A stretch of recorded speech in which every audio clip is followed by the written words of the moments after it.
ने आरंभ करें आचार्य विमल।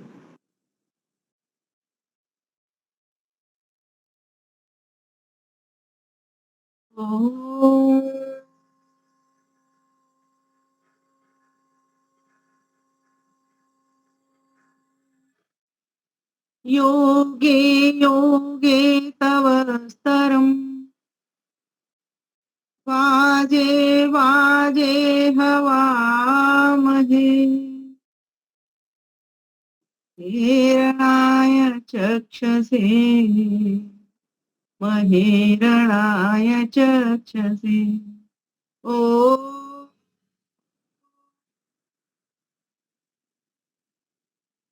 नमस्ते अस्तु आयते नमो अस्तु परायते नमस्ते प्राणतिष्ठत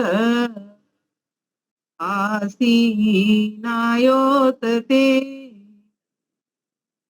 आसीनायोतते नमः। शांति शांति शांति।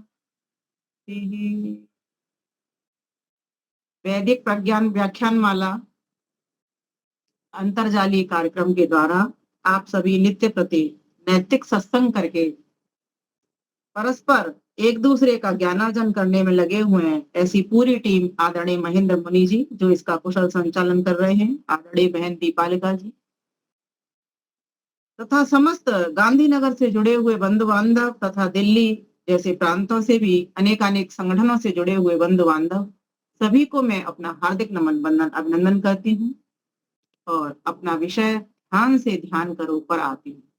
बड़े ही सुंदर अभी भजन चल रहे थे। माता स्वर्णा जी को सुना, वहीं माता कमला हंस जी को सुना। वास्तव में भजनों के भीतर भी ईश्वर को भजने की बात ही होती है। कहने के दो ढंग होते हैं, गद्य के द्वारा, पद्य के द्वारा। इसी बात को हम गद्य के द्वारा समझाते हैं, उससे और सरलता से पद्य के द्वारा भी समझा दिया जाता है। इसलिए भजन सभी को बहुत अच्छे लगते हैं, लेकिन अगर भजनों के ऊपर भी अगर ध्यान नहीं दिया जाए ठीक प्रकार से तो वहां भी वो ऊपर होकर के निकल जाते हैं, वो भी अंतर मन में नहीं बैठ पाते। कि कई बार मैंने देखा है बहुत लोग तालियां भी बजाते हैं, नाचते हैं, कूदते हैं, ऐसे लगेगा जैसे झूम रहे हैं वो पूरी तरीके से। ऐसी धूम चारों ओर उनकी दिखाई देती है कि इतना तगड़ा डांस भी चल रहा है और भगवान की भक्ति के भजन भी चल रहे हैं। लेकिन देखने में ऐसा आया जब उनसे पूछो तुमने क्या किया, बोले जी हमारी तो भगवान से पूरी लौ लग गई। तो कभी कभी मन में ऐसे आता है कि भगवान देखा है क्या, भगवान से तुम्हारी कैसी लौ लगी है, किस तरह से तुम लोग भगवान से जुड़ पाए हो। मतलब अंदर से, अपने अंदर से ऐसी कुछ हल्की सी हंसी सी ऐसी आती है कि सचमुच इतना कठिन कार्य, इतना दुष्कर कार्य, और आदमी घुरन कह देता है कि भगवान से मेरी तो लौ लग गई, मैं तो भगवान को देख आया, झूम गया। तो ध्यान देना भी, माता कमला हंस जी एक भजन की पंक्ति पर मेरा ध्यान जा रहा था। वो कह रही व्यक्ति ऊपर से हंसता है भीतर से रोता है। कहीं वही स्थिति हमारी होती है, हमें ऐसा लगता है हम झूम रहे हैं, लेकिन भीतर की स्थिति हमारी कुछ और ही है। भीतर से जिस दिन प्रसन्नता का अनुभव होने लग जाएगा, बाहर चाहे रो रहे हैं, हंस रहे हैं, उससे फर्क नहीं पड़ने वाला। लेकिन भीतर जहां आंतरिक खुशी होगी, फिर कुछ भी संसार में हो रहा है, सिर्फ संयोग हो रहा है या वियोग हो रहा है, कोई सुख नहीं, कोई दुख नहीं, कुछ भी प्रतीति नहीं होगी, क्योंकि फिर तो व्यक्ति परमानंद में ही डूबा रहता है। ऐसी स्थिति बनाने के लिए बहुत आवश्यक हो जाता है कि वो ध्यान की शरण में जाए, ध्यान पूर्वक ध्यान को सीखे। शोर में, अशांति में तो ध्यान हो ही नहीं सकता, ईश्वर से लौ लग ही नहीं सकती, मेरा ऐसा मानना है। और इतनी ऊंची स्थिति अभी हुई नहीं है स्वामी दयानंद सरस्वती जैसी कि 18 घंटे की समाधि। मतलब 6 घंटे वो सो रहे हैं और 18 घंटे जो काम कर रहे हैं वो भी समाधिस्थ होकर के कर रहे हैं। जैसा कि कृष्ण ने गीता में कहा है, यद करोसी यद स्नासी यद जुहोसी ददासी यद तपस्या से कौनतेय तत्कुरुष्व मरदर्पणम। कृष्ण भगवान कहते हैं ना गीता में, क्या कहते हैं, उन्होंने यही बात तो कही है, हे अर्जुन तुम जो कुछ करते हो, यद करोसी यदश्नासी जो कुछ खाते हो, यद जुहूसी जो कुछ तुम देते हो, मतलब यज्ञ आहुति लगाते हो, यज्ञ में आहुति देते हो, ददासी यत जो कुछ तुम दान दक्षिणा करते हो, वो सब कुछ हे अर्जुन मेरे अर्पण कर दो। अर्थात ईश्वर के अर्पण कर दो, ईश्वर को समर्पित कर दो, क्योंकि वो तो ज्ञान दे रहे हैं, इसीलिए अपनी ओर उसको आकृष्ट करते हुए कह रहे हैं अर्जुन को, क्योंकि उन्होंने दिव्य चक्षु, दिव्य ज्ञान अर्जुन को दिया, इसलिए कहते हैं मेरी ओर देखो, मैं तुमको ज्ञान चक्षु देता हूं। अपना ज्ञान चक्षु नहीं दे रहे हो, अपना ज्ञान हुआ जो ईश्वर से है, उस ईश्वर के ज्ञान को वो अर्जुन को दे रहे हैं। तो वहां ऐसी वाली जो स्थिति है, योगी वाली स्थिति है, ये स्थिति तो हम लोगों की होती नहीं, हम लोग तो सामान्य लोग हैं, विद्या से भरे पड़े हुए हैं। और फिर जब हम ये कह दें कि हमारी लौ लग गई मात्र नाचने मात्र को, तो कई बार तो एकदम हंसी सी ऐसी आ जाती है कि ऐसे कैसे लौ लग गई। हम तो रोज नित्य प्रति 1-1 घंटा संध्या में बैठ रहे हैं और रोज भगवान से एक ही प्रार्थना करते हैं, प्रभु तू मुझे जुड़वा दे, जुड़वा दे, मैं तुझे क्यों भूल जाता हूँ, मैं जा रहा हूँ, खा रहा हूँ, पी रहा हूँ, मेरा अपना स्वार्थ क्यों आ जाता है। जो योगी आत्मा होती है ना, जो ध्यानी आत्मा होती है, वो इतनी ध्यानस्थ रहती है, हर कर्म को ध्यान पूर्वक ही करती है। और जब वो ध्यान पूर्वक कर्म करना सीख जाती है तो समझा वो सही प्रकार से ध्यान कर पा रही है, हर जगह उसको ईश्वर दिखाई देते हैं। तो मैंने आज जो विषय दिया था वो इसीलिए दिया था कि ध्यान पूर्वक ध्यान करो। तो इससे पहले ध्यान पूर्वक ध्यान करें, इससे पहले ध्यान को भी तो समझना जरूरी है, ध्यान है क्या। महर्षि पतंजलि योग दर्शन में कहते हैं, आप सभी पढ़ चुके हो और पढ़ रहे हैं, कुछ लोग तो अभी भी, और आगे भी हमको बहुत अधिक इसका अध्ययन करना चाहिए। मैं तो कहती हूँ सारा सार अगर आपको एक जगह देखना है और सरल व्याख्या के रूप में समझना है तो वास्तव में सत्यपति महाराज की पुस्तक योगार्थ प्रकाश को सभी अपने घर में रखिए, पढ़िए और उस पर बार बार चिंतन करिए। एक बार के चिंतन से काम होने वाला नहीं है। सूत्र को हमने याद भी कर लिया, तत्र प्रत्यय एकतानता ध्यानम। वहां कहा, तत्र कहा, तो कहा जहां धारणा की है, देश बंधस्थ चित्त धारणा कहां पर करिए, जहां पर या तो भ्रूमध्य में करी है, या नासिकाग्र की है, या जिह्वाग्र की है, कहीं पर भी की है, या बाहर ध्यान लगाया है, या अंतरंग ध्यान लगाया है, कहीं पर एक जगह पर स्थान केंद्रित किया है, धारणा बनाइए, एक जगह बनाइए जहां पर ईश्वर की पकड़ करना चाह रहे हो आप।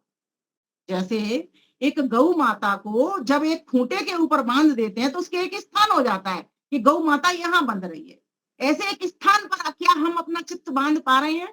मुझे लगता है हम अभी जितने भी लोग बैठे हुए हैं, मैं मुनि जी के बारे में तो नहीं कह सकती क्योंकि ये अवस्था उनकी जो है और पूरा समय वो दर्शन योग महाविद्यालय के कामों में या अपने कुछ कामों में इसी तरीके के ध्यान साधना में वो लगे हुए हैं।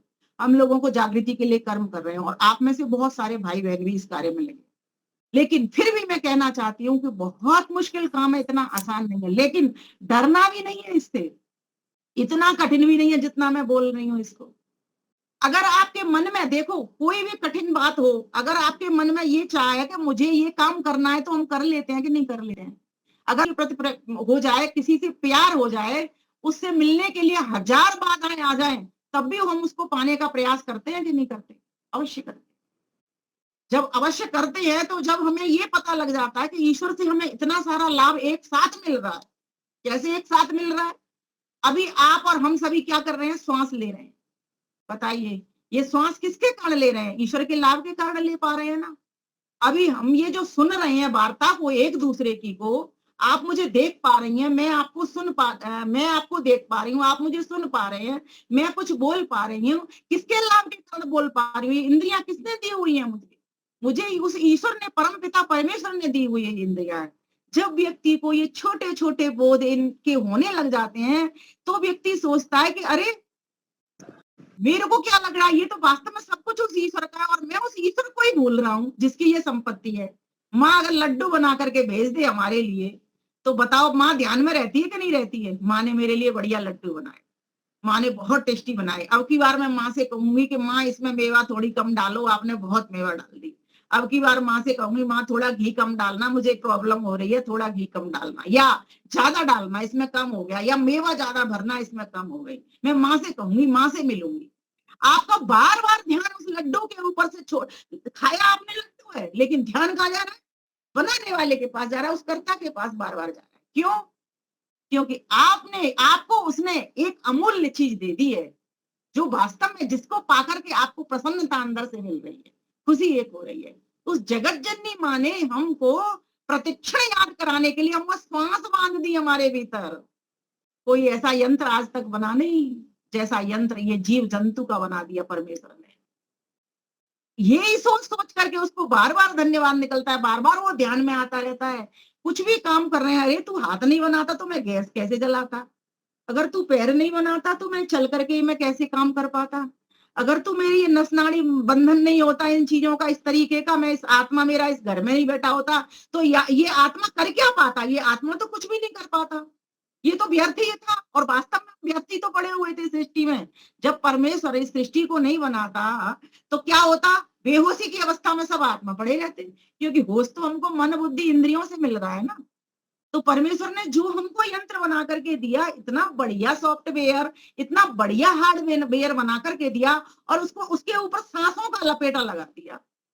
अब वो सांसों का लपेटा आना और जाना, आना और जाना, और एक श्वास अगर आकर के फिर जाए ना, या फिर जाकर के फिर आए ना, क्या है व्यक्ति, ओम ओम सत्य, ओम नाम सत्य, राम नाम सत्य, बस इसके अलावा कुछ भी नहीं।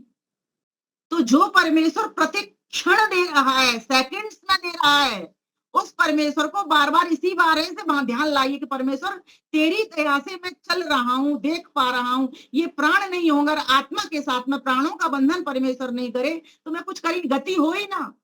वैशेषिक दर्शन में गति किसके कारण हो रही है, वायु के कारण गति हो रही है, और इस वायु का बंधन ईश्वर ने इस पिंड के भीतर कर दिया। जब पिंड के भीतर अगर प्राण हमारे भीतर बांध दिए तो ये सारे काम किसके कारण हो पा रहे हैं, उस कर्ता के कारण हो पा रहे हैं जो निमित्त है।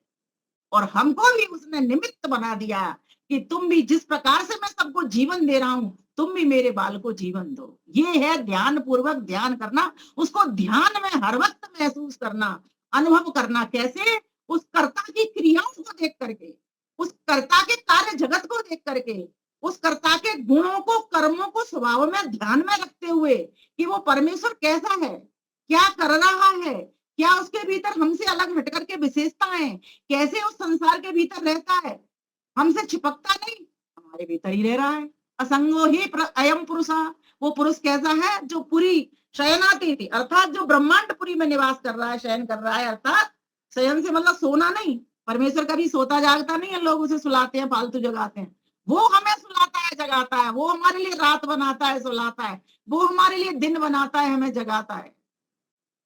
परमेश्वर तो शयनात निवास करता है, निवसती, शयनाती अर्थात निवसती, वो निवास कर रहा है, हर एक जगह पर निवास कर रहा है, ना उसकी स्थान से दूरी है, ना समय से दूरी है, ये भी ध्यान में लाइए। आपको कहीं भी कुछ भी करने की आवश्यकता नहीं है, परमात्मा के कामों को हाथ में ले लीजिए, आप जहां हो, जिस कार्य को कर रहे हो, वो उसी की कृपा से कर रहे हो, उसी की दी हुई इंद्रियों से कर रहे हो, और उसी की प्रेरणा से भी कर रहे हो, और उसी को देख करके ही कर रहे हो। बताइए कितना बड़ा कार्य कर रहा है वो। और हर वक्त देखोगे जब उसको तो आपसे गलत काम होगा ही नहीं, और उसके विधान को जब आप समझ लोगे कि इसका फल ये होता है, इस कर्म का फल ये होता है, पाप का दुख होता है, पुण्य का सुख होता है, तो आप पुण्य कार्य करते रहोगे, कभी पाप काम करोगे ही नहीं। आप उसको, और उसको किस तरह देखिए, उसको देखिए वो तो क्लेशों से रहता है, वो परमेश्वर ध्यान पूर्वक, ध्यान का मतलब क्या, उसको इतने ध्यान से देखिए कि वास्तव में उसमें एक भी क्लेश नहीं है, सारे संसार के सारे कामों को कर रहा है, उसके बच्चे जन्मते हैं तब वो कोई खुश नहीं हो रहा, उसके बच्चे मर जाते हैं तो वो दुखी नहीं हो रहा, सारे संबंध रिश्ते नाते तो उससे हमारे लगे हैं ना, भाई के, बंधु के, माता के, पिता के, पुत्र के, पुत्री के, सारे संबंध। परमेश्वर जहां पिता है वहां सब पिता सब पुत्र, वेद ने उसको पुत्र भी कहा है, क्योंकि वो पालन कर रहा है, जो रक्षा करने का कार्य करता है, वो पति भी होता है, वो पिता भी होता है, और पुत्र भी होता है। ये तीनों संबंध परमेश्वर से हमारे घट जाते हैं। तो उसको इस तरह से ध्यान में लाइए, उसे संबंध बना करके ध्यान में लाइए। वो तो संबंध बनाए हुए है क्योंकि वो प्रोड्यूसर है, उसने बनाया है। जैसे माँ बाप हर वक्त बच्चे से संबंध बनाए रखते हैं, माँ बाप को पता है मेरा बच्चा आज दुखी है या सुखी है, लेकिन बच्चा अपने माँ बाप को भूला रहता है।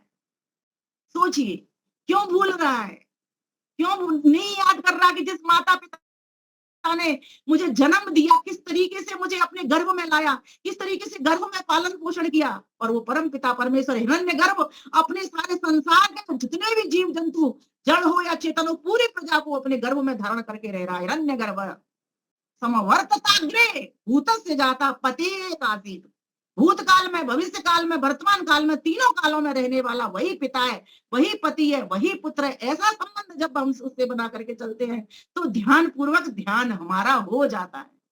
कहीं मैं लोग कहते हैं कि वहां बैठो वहां बैठो वहां बैठो, अरे मैंने कहा तुम इस तरह से धारण कर लो, लेकिन धारण कौन करेगा इस चीज को? वही करेगा जिसके यम नियम अच्छे बने हुए हैं। ध्यान से समझना है इस बात को। जब तक हमारे जीवन में यम नहीं उतरेगा और नियम नहीं उतरेगा, तब तक हमारे भीतर बाकी के काम ईश्वर का के प्रति ध्यान पहुंचेगा ही नहीं। क्यों? सारा दिन यम नियम के पीछे लगे हुए रहते हैं।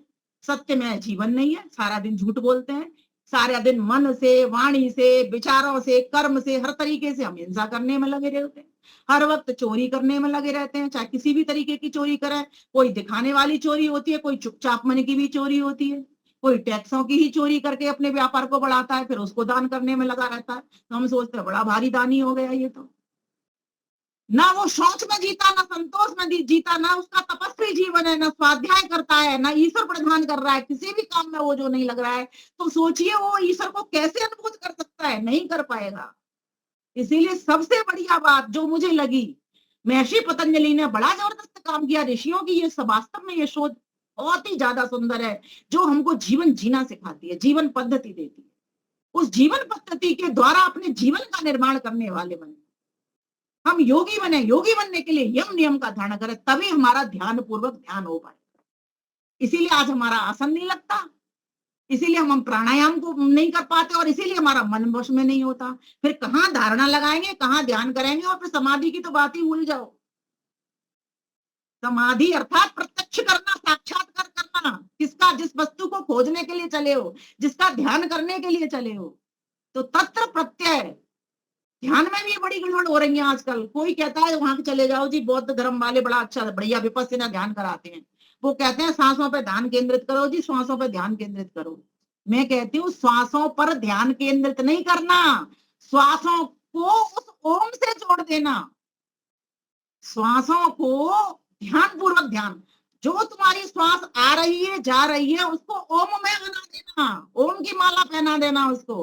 ओम पर ध्यान टिकाना है, श्वास पर ध्यान नहीं टिकाना। श्वास पर ध्यान टिकाया तो बस ले रहे हैं छोड़ रहे हैं, ले रहे हैं छोड़ रहे हैं। ले पूर्व साधक के लिए, नर्सरी के बच्चे के लिए तो ठीक है ये बात, आ रही है जा रही है, आ रही है जा रही है। क्या कर लोगे इससे?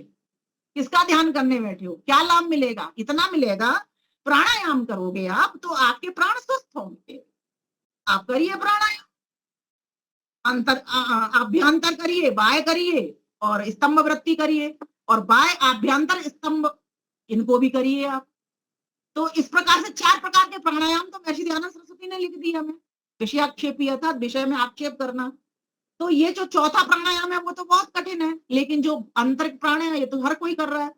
लंबा गहरा सांस भर के रखिए, लंबा गहरा सांस भर के निकाल के छोड़ के रोक दीजिए। स्तंभ वृत्ति, जहां चल रहा है सांस रोक दीजिए। लेकिन अगर श्वास आपका बाहर को निकलने को कर रहा है और फिर उस श्वास को अंदर की ओर भरना है आपको, है ना, जैसे बाहर जा रहा है लेकिन और आपको लेना है, ये विषय में आक्षेप है। क्योंकि विषय किधर ले जा रहा है, आपको लग रहा है कि मैं छोड़ दूं सांस को, लेकिन आपको आक्षेप करना है, उसमें रुकावट डालनी है और वापस और भरना है और भरना है। इसमें थोड़ी मेहनत लगती है, इसलिए सब लोग कहते हैं कि इसको कम करो। लेकिन करते करते अभ्यास करते करते प्राण भी हमारे वश में हो जाते हैं, और प्राण जब वश में होने लगते हैं तो मन तो बैठा ही हुआ है उसके साथ में ही। मन पहले वश में होता है। आप रोक के देखिए, आपको प्रैक्टिकल दिखाती हूँ, मैं बहुत इसको अनुभव करती हूँ। आप एक श्वास भरिए लंबी गहरी मेरे साथ, आपका मन रुक जाएगा। आप करके देख लीजिए मेरे सामने सामने, रोकिए, अब मैं बोल रही हूँ आपको। आपका मन चलायमान नहीं होगा। जब आप प्राण को रोकोगे तो आपका मन पहले रुक जाएगा। यही बस हमको करना है।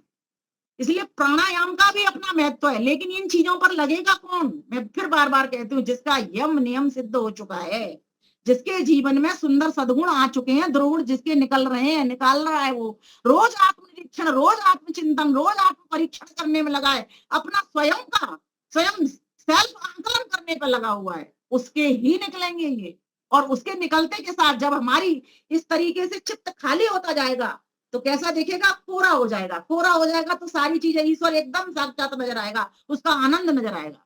आनंद में कूड़ा पड़ा हुआ है ना, एक कोरी स्लेट है, एक स्लेट है ये, स्लेट के ऊपर भरा हुआ है। अब आपसे कोई कहे लिख दो इस पे, तो क्या दिखेगा? समझ ही नहीं आएगा।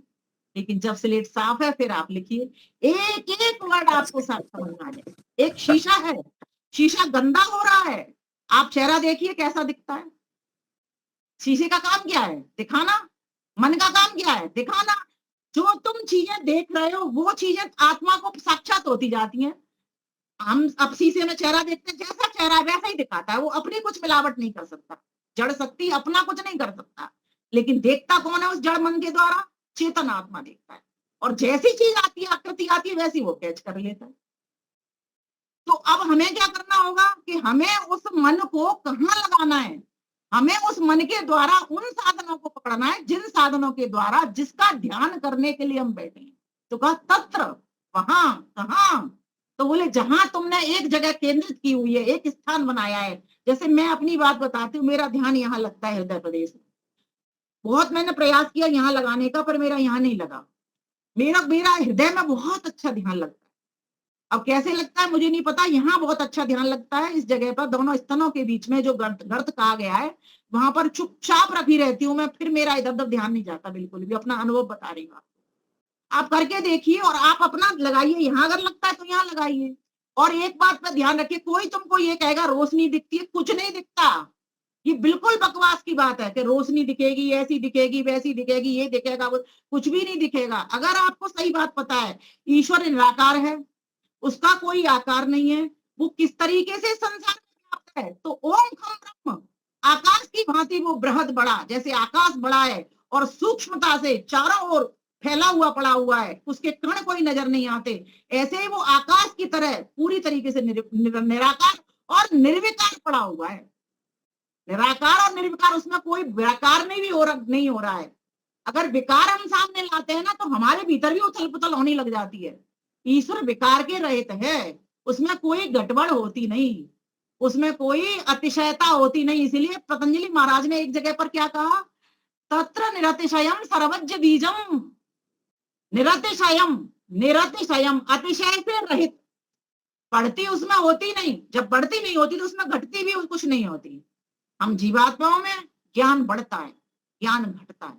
परमेश्वर तो सर्वज्ञ है, सब जानकारी में। जो प्रोड्यूसर होगा उसको तो अपने यंत्रों का पता है, अपनी वस्तुओं को पता है।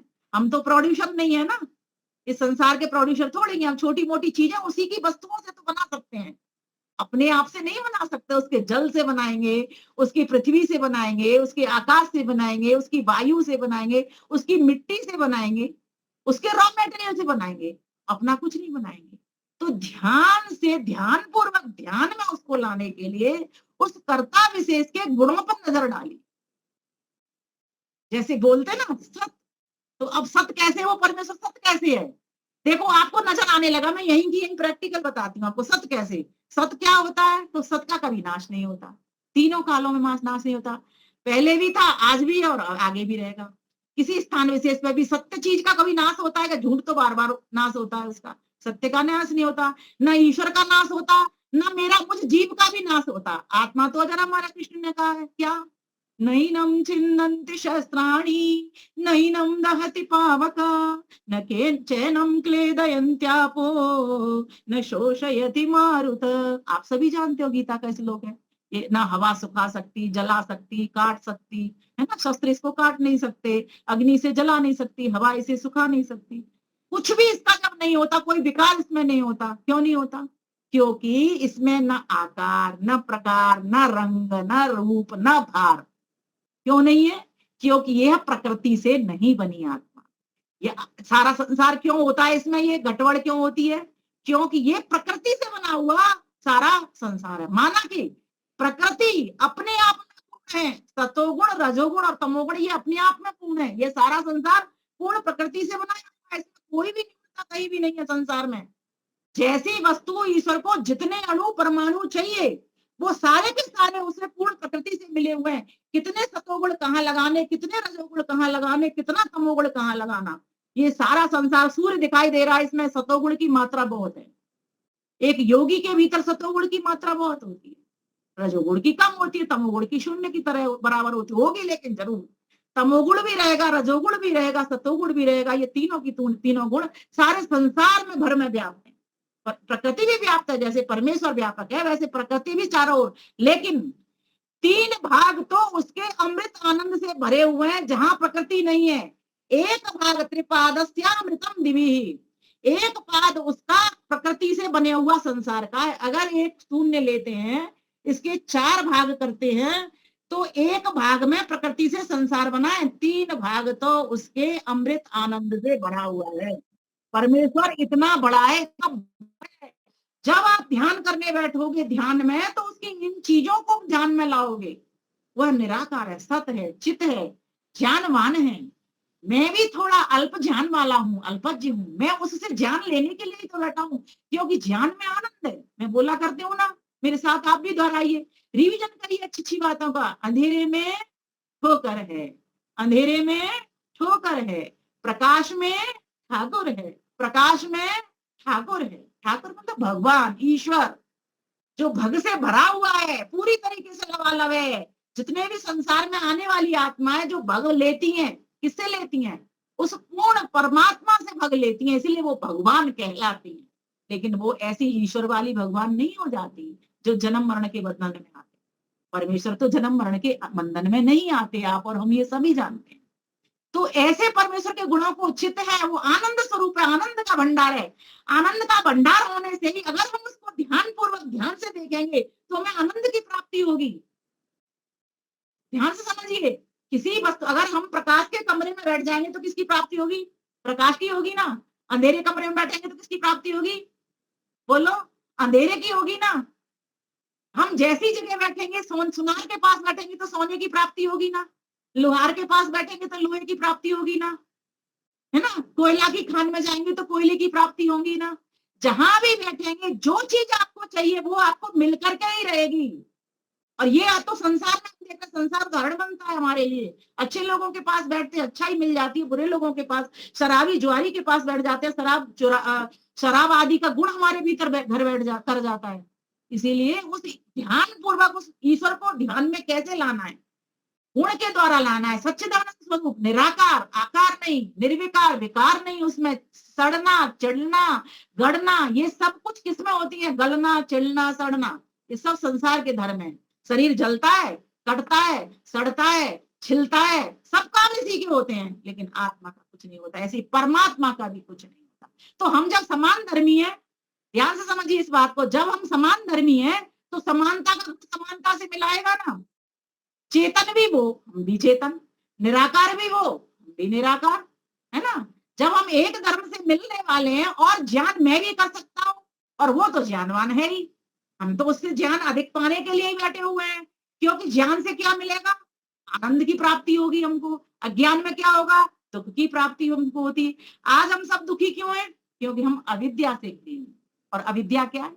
अविद्या का भी सूत्र महर्षि पतंजलि ने दिया है, अनित्य, अशुचि, दुख, अनात्मसु, है ना। इस तरह से अनित्य को नित्य समझ लेना और नित्य को अनित्य समझ लेना, ये क्या है? अविद्या है। और नित्य को नित्य समझना, अनित्य को अनित्य समझ। जो वस्तु जैसी है, सीधा सा इसको सरल, जो वस्तु जैसी है उसके विपरीत समझना अविद्या है। और जो वस्तु जैसी है उसको वैसी की वैसी समझ लेना। मुनि जी ऐसे हैं, ऐसा ही समझना है। माता जी, राजेश्वरी माता जी ऐसी हैं, ऐसा ही समझना है, विपरीत नहीं समझना। बस इतनी सी तो बात है। हम क्या करते हैं? धागे को, रस्सी को सांप समझते हैं, सांप को रस्सी समझ लेते हैं। यही हमारी अविद्या। और सारे संसार में यही है। इस शरीर को हम आत्मा समझ करके तो व्यवहार कर रहे हैं। अगर हमको ये सही ज्ञान हो जाए कि ये शरीर तो मल मूत्र का एक पिंडारा है और कुछ भी नहीं है, कब पता चलता है? तब पता चलता है जब इसमें से चेतन तत्व निकल जाता है। लोग क्या कहते हैं? जी ले चलो इसको, ले चलो, देखो कहते, तब पता चलता है, क्योंकि इसमें से दुर्गंध आती है जबरदस्त। इसीलिए इसको इसको प्रमुखता मत दीजिए, इतनी ही प्रमुखता दीजिए। गाड़ी है, गाड़ी को जितना आप रोज सुबह ही सुबह साफ करते हो, उसकी सर्विसिंग करते हो, ऑयलिंग करते हो, बस इतना सा इसके ऊपर ध्यान देना। इससे अधिक पूरे दिन भर इस पर ध्यान नहीं देना। दिन भर देना है तो इसके भीतर बैठे हुए घोड़े के ऊपर ध्यान देना, उसकी मालिश करनी है, उसकी मसाज करनी है, उसको दौड़ने या योग्य स्वस्थ बनाना है, उसको ऐसा बनाना है। कैसा बनाना है उसको? एक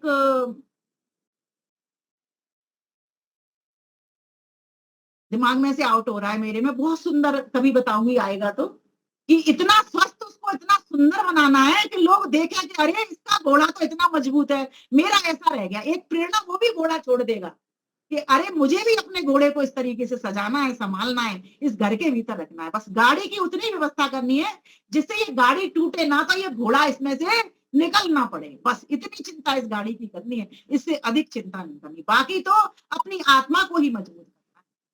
तो मैं जो बात बताना चाह रही थी, ध्यान क्या, तत्व प्रत्यय, एक ही विषय का वहां जहां धारणा की हुई है, तुमने एक स्थान विशेष बनाया गया है, वहां पर उस ज्ञान को रखना। कौन से ज्ञान को? जिसको आप पाने के लिए चले हो। एक तानता मतलब एक उद्देश्य बना करके निरंतरता के साथ, जैसे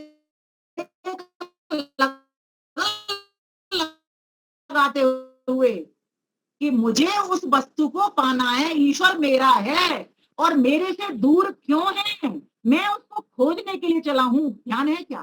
ध्यान एक खोज ही तो है।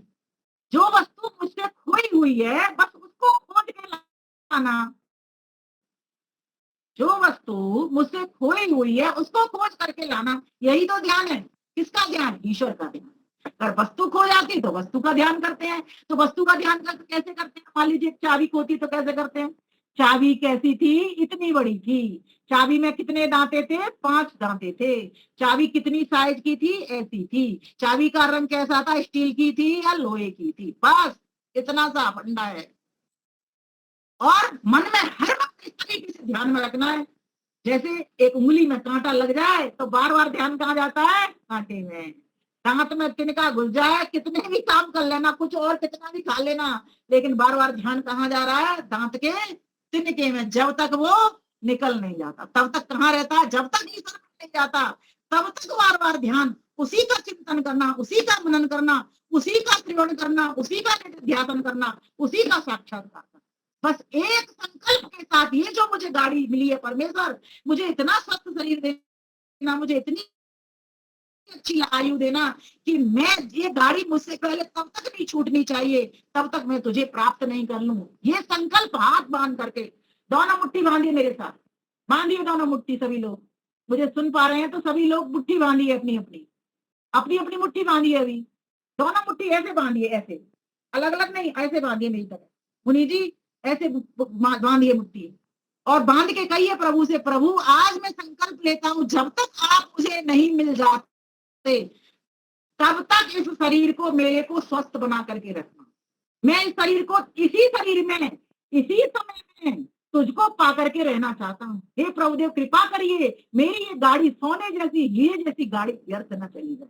मैं इसको मिट्टी में मिलाने के लिए तो मैं नहीं आया था। मैंने जाने कितने सुंदर पूर्व कर्म किए थे, उन कर्मों के कारण मुझे तूने ये इनाम स्वरूप शरीर दिया, और ये शरीर मैंने अब तक खाने में, पीने में, उल्टा सीधा काम करने में गिरा दिया। प्रभुदेव आज से मैं एक भी काम ऐसा नहीं करूंगा जिससे शरीर का पतन हो। मैं तपन की ओर बढ़ूंगा। प्रभुदेव मेरे ऊपर कृपा करिए, कृपा करिए, कृपा करिए। इस तरीके से उसका ध्यान करिए, बार बार ध्यान करिए, उससे बार बार विनय करिए, प्रार्थना उठाइए, लेकिन ध्यान पूर्वक, असावधानी एक भी नहीं। कितने विघ्न बताए हमारे ऋषि पतंजलि ने? 9 विघ्न बताए, 5 उपविघ्न बताए। 9 विघ्नों में क्या क्या बात बताई थी? क्या क्या बात बताई थी? व्याधि, व्याधि बताई थी ना। पहला व्याधि क्या? शरीर के रोग, धातुओं की विषमता, इंद्रियों में विषमता, है ना, वात पित्त कफ, इनका असंतुलन, इसको ठीक करिए। ये सावधानी है। व्यक्ति का ध्यान कहाँ जाएगा? शरीर के रोगों में चला जाएगा। इसलिए मैं बार बार कहती हूँ ध्यान पूर्वक ध्यान करिए। उससे पहले जो आने वाले विघ्न उनको हटाते चले जाइए। ध्यान, असत्य कर्मों से व्यवहार को हटा दीजिए, सत्य कर्मों में रुचि लगाइए, सत्य के प्रति प्रेम रखिए। जो जहां जहां सत्य दिखाई दे रहा है, चाहे संत पुरुष के सत्य दिखाई दे रहा है, चाहे सत्य ग्रंथों में सत्य दिखाई दे रहा है, चाहे सत्य जहां जहां पर सत्य आपको दिखाई दे रहा है, उन सत्यों में अपने मन को लगा दीजिए।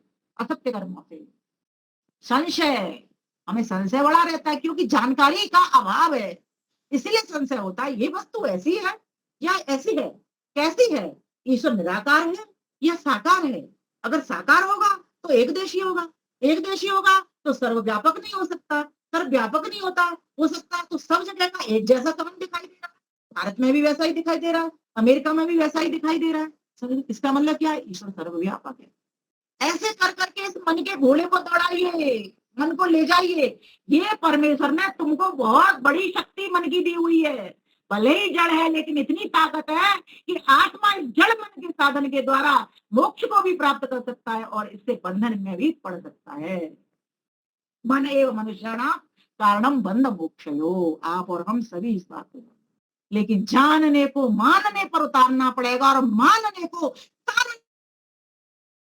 उतारना पड़ेगा। जब तक जानने को मानने पर नहीं उतारेंगे और मानने को तानने पर नहीं उतारने पड़ेंगे और तानने को ध्यान में उतारने पड़ेंगे, तब तक ध्यान पूर्वक हमारा ध्यान ईश्वर का नहीं हो सकता, नहीं हो सकता, नहीं।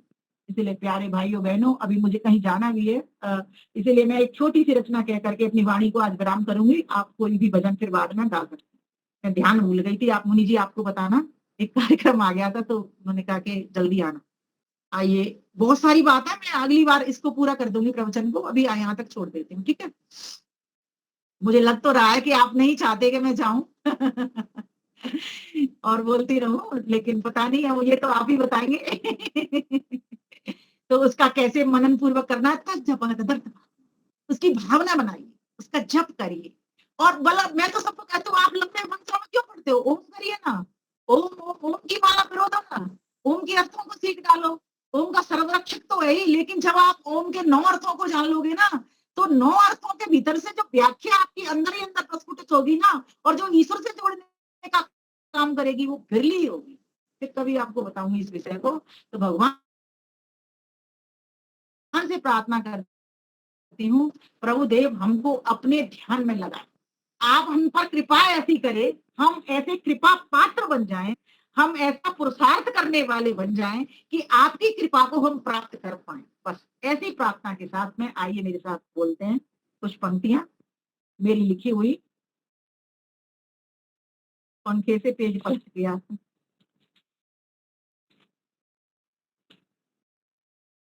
स्तुति के योग्य प्रियतम, अपनी झलक दिखाओ, कब से बुला रहा हूँ हृदय में मेरे आओ। ओम अग्न आयाहि वीतये ऋणानो हव्यदातये निहोता स्वस्ति वरिदिति। स्तुति के योग्य प्रियतम, अपनी झलक दिखाओ, कब से बुला रहा हृदय में मेरे आओ। माना किया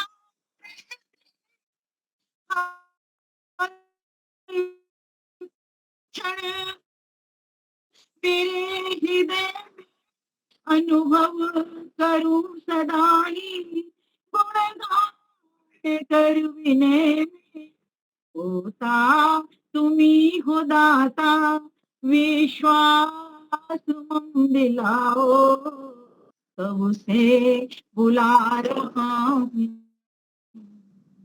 हृदय में मेरे आओ। स्तुति के योग्य प्रियतम, अपनी झलक दिखाओ, कब से बुला रहा हृदय में मेरे आओ। बस हो रुचि तुम्ही से, तनवेद वाणी जिह्वा, झूमे ये दिल तुम्ही में, ही गीत गावा।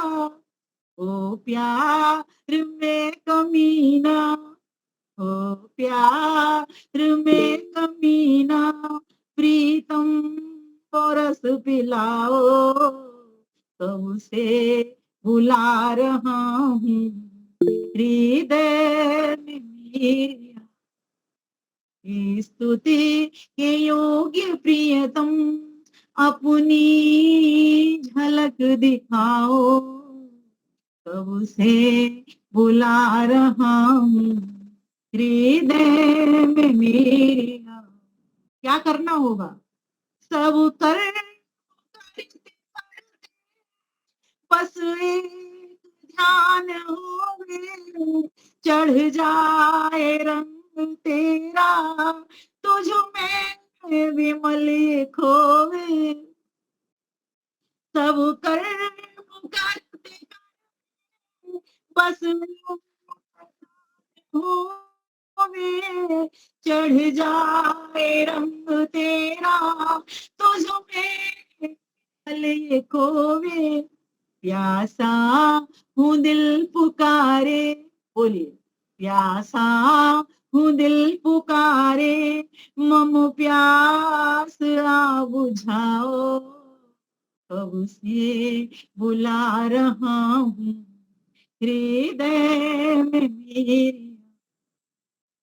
स्तुति के योग्य प्रियतम, अपनी झलक दिखाओ, कब से बुला रहा हूँ हृदय में मेरे, हृदय में मेरे, हृदय में मेरे। ब्रह्म वर्म ममांतरम, ब्रह्म वर्म ममांतरम, ब्रह्म मर्म ममांतरम। ये वेद ज्ञान मेरा रक्षक है प्रभु, मुझे इस ज्ञान से नवाजिए, मुझे इस ज्ञान से परिपूर्ण कर दीजिए। ऐसी आपसे प्रार्थना करता हूँ जिससे मैं आपको देख सकूं। प्रभु इस मेरे मन के चटके हुए शीशे को, इस मन के धूल लगे हुए शीशे को पुछवा दीजिए, ऐसी मेरे ऊपर कृपा कर दीजिए जिससे मैं आपके दर्शन करूं। ओम। इन्हीं शब्दों के साथ आप सभी का बहुत बहुत धन्यवाद करते हैं जी। मुनि जी आपको बहुत बहुत धन्यवाद, बहुत बहुत धन्यवाद। आचार्य जी, भजन आपका बहुत सुंदर था, बहुत ही मीठे बोल आपके। आप कृपा करके हमें ये भजन पोस्ट कर देंगी तो आपकी कृपा आचार्य जी, होगी। बहुत अच्छा लगा। बहुत ही बहुत सुंदर धन्यवाद आपका। आपका वक्तव्य था। आपने आज कम बोला ऐसा लगता है ये, तो समय नमस्ते आचार्य जी। मैं 5 बजे निकलना है, बस मुझे कपड़े चेंज करने हैं, 5 बजे मुझे जाना है। नमस्ते आचार्य जी, बहुत भाभी भोर होके बोलती है ना, बड़ा अच्छा लगता है। आपका काव्य पाठ रोज पढ़ती हूँ मैं, वो शतक में जो आता है। इलाहाबाद से हमारे, हाँ जी, धन्यवाद। हाँ, हमारे प्रयागराज से होंगे हमारे, कहाँ गए, आज आए नहीं क्या? नहीं है क्लास में है। हाँ जी, तो आप हम प्रारंभ करें उनका अपना शांति पाठ और जय घोष। क्लास में कभी छोड़ता नहीं हूँ, विषम स्थितियों में छोड़ता हूँ। सबको सादर नमस्ते। क्लास का समापन शांति पाठ और जय घोष से। ओम ध्यो शांति अंतरिक्षम शांति पृथ्वी शांतिरापः शांतिरोषधयः शांतिर वनस्पतयः शांतिर्विश्वे देवा शांतिर्ब्रह्म शांतिः सर्वं शांतिः शांतिरेव शांतिः सामा शांतिरेधि। ओम शांतिः शांतिः शांतिः। जय घोष। जो बोला सो अभय। मर्यादा पुरुषोत्तम भगवान राम की जय हो। योगीराज भगवान कृष्ण की जय हो। व्याकरण सूर गुरु ब्रजानंद की जय हो। युग प्रवर्तक महर्षि दयानंद सरस्वती की जय हो। स्वामी श्रद्धानंद की जय हो। भारत माता की जय हो। गौ माता की जय हो। देश के अमर शहीदों की जय हो। देश की ज्योति जल्दी रहे। ओम का झंडा हर समाज अमर रहेगा। सत्यार्थ प्रकाश सर्वोच्च पड़े। बड़ो ध्वनि।